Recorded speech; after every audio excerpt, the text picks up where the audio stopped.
करती हूँ कि उन्होंने आज इतना अच्छे से इस प्रोग्राम को ऑर्गेनाइज किया, तो ईटीवी उर्दू को मैं बधाई करती हूँ। और मेरा नाम नैना जायसवाल है।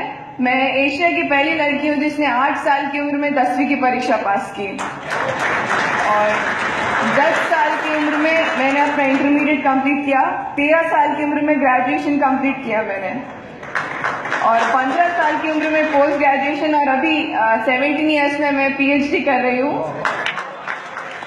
और इसके साथ साथ टेबल टेनिस में मैं नेशनल चैंपियन हूँ, साउथ एशियन चैंपियन हूँ, और मुझे वर्ल्ड में 6th पोजीशन भी मिला है।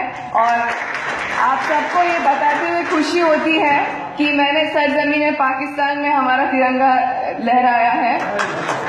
वहाँ पे मैंने हिंदुस्तान के लिए 2 गोल्ड मेडल जीते हैं, और मैं दोनों हाथों से लिख सकती हूँ। टाइपिंग में A to Z सिर्फ 2 सेकंड में टाइप करती हूँ, और हमारी जो स्पेशल हैदराबादी बिरयानी है वो सिर्फ 25 मिनट में बना सकती हूँ। तो आज यहाँ पे मुझे आके बहुत अच्छा लग रहा है, और यहाँ का माहौल देखकर मुझे फिर एक बार लग रहा है कि गंगा जमुना तहजीब थी, है और आगे भी रहेगी, क्योंकि हम इस देश के वारिस हैं और वारिस बनकर रहेंगे। यहाँ की रिवायत और तहजीब हमारी दौलत है, यहाँ की आन और शान हमारी जिंदगी है, और यहाँ की दवा और दुआ हमारा खुराक है, और ऐसे देश में पैदा होना मेरी तकदीर है। और मैं कहती हूँ कि दिन बदलेगा, वक्त बदलेगा, तख्त बदलेगा, ताज बदलेगा, जुल्म बढ़ जाता है तब हर चेहरे का नकाब बदलेगा। मत हौसला हारे हिंद के सिपाही, जिस दिन तेरा सोया हुआ इंसान जागेगा, उस दिन हिंदुस्तान तो क्या पूरा जहां बदलेगा। और मैं सरकार चलाने वालों से गुजारिश करती हूँ कि ये धरती, ये गगन, ये वतन न भेज देना। शहीदों ने जान दी है वतन के वास्ते, शहीदों के कफन न भेज देना।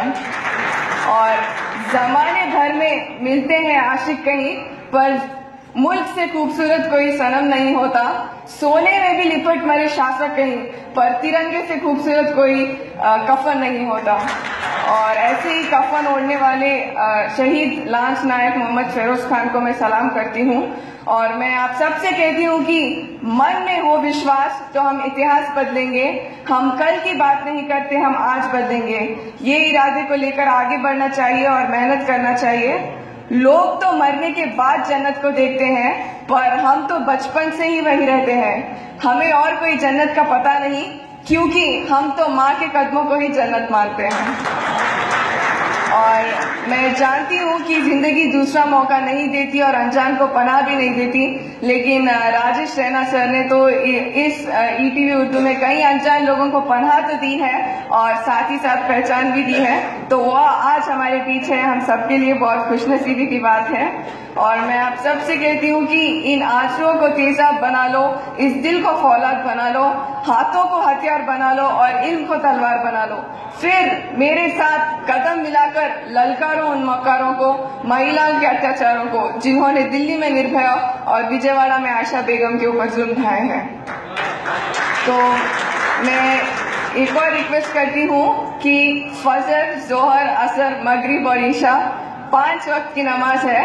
अगर आप फजर सोने में, जोहर नौकरी में, असर चाय में, मगरिब रास्ते में और ईशा टीवी पर काटते हैं, तो आपको समझना होगा कि आपकी जिंदगी भी कटने वाली है। क्योंकि जो इंसान नमाज के सजदों में ज्यादा झुकता है, उसे जिंदगी में किसी के सामने झुकना नहीं पड़ता। इसीलिए आप सब नमाज पढ़ने के पाबंद रहो। और आखिर में मैं आप सबसे गुजारिश करती हूँ कि पीपल की पत्तों की तरह मत बनो जो वक्त आने पर सूख जाते हैं, बनो तो मेहंदी की पत्तों की तरह जो खुद पिसकर भी दूसरों की जिंदगी में रंग भर देते हैं। So finally, I pay my gratitude to the entire team of ETV Urdu, Rajesh Raina sir and Azim Bhaiya for giving me this wonderful opportunity. Thank you so much.